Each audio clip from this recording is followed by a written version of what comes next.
మత్తయి సువార్త 5వ అధ్యాయం 3వ వచనం నుంచి చదువుదాం. ఆత్మ విషయమై దీనులైన వారు ధన్యులు, పరలోక రాజ్యము వారిది. ఇంగ్లీష్ లో చూస్తే poor in spirit. Poor in spirit అంటే అతను బీదవాడని కాదు, అతను చాలా అధికారం కలిగిన వ్యక్తి అవ్వచ్చు, బలం కలిగిన వాడు అవ్వచ్చు, కానీ అతను ఎవరంట? దీనుడు. దీనుడు అంటే మొదటగా ఎవరైనా సరే దేవుని రాజ్యానికి వెళ్ళాలంటే ఏమై ఉండాలంటే వాళ్ళు దీనత్వం. అందుకనే ఆ రాజ్యంలోంచి లూసిఫర్ అనే అతనితో పాటు 3వ శాతము అంతటిని ఎక్కడ త్రోసివేశాడంట? భూలోకానికి, కొన్ని పాతాళానికి. ఎందుకు? పరలోకములో గర్వం అనేది ఉండొచ్చా, ఉండకూడదా? ఉండకూడదు. ఎందుకు?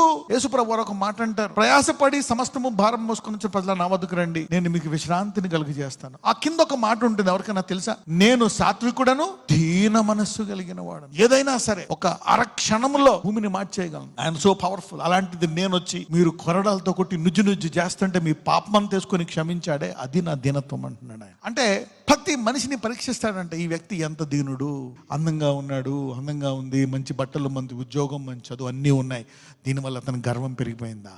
How is he? ఆ వాళ్ళకంటే కిందోళ్ళని ఎలా చూస్తున్నాడు? God is just tasting his meat through an ingredient. అప్పుడు ఆయన దగ్గర మొదటి టెస్ట్ ఉందంట. ఆయన మాటలు వింటున్నాడంట, చూస్తున్నాడంట. ఈ మాంసం రుచికరంగా ఉందనడానికి మొదట ఆయన ఏం చూస్తున్నాడంట? దీనుడా కాదా? He's tasting your meat by the first test of humility. Are you humble or not?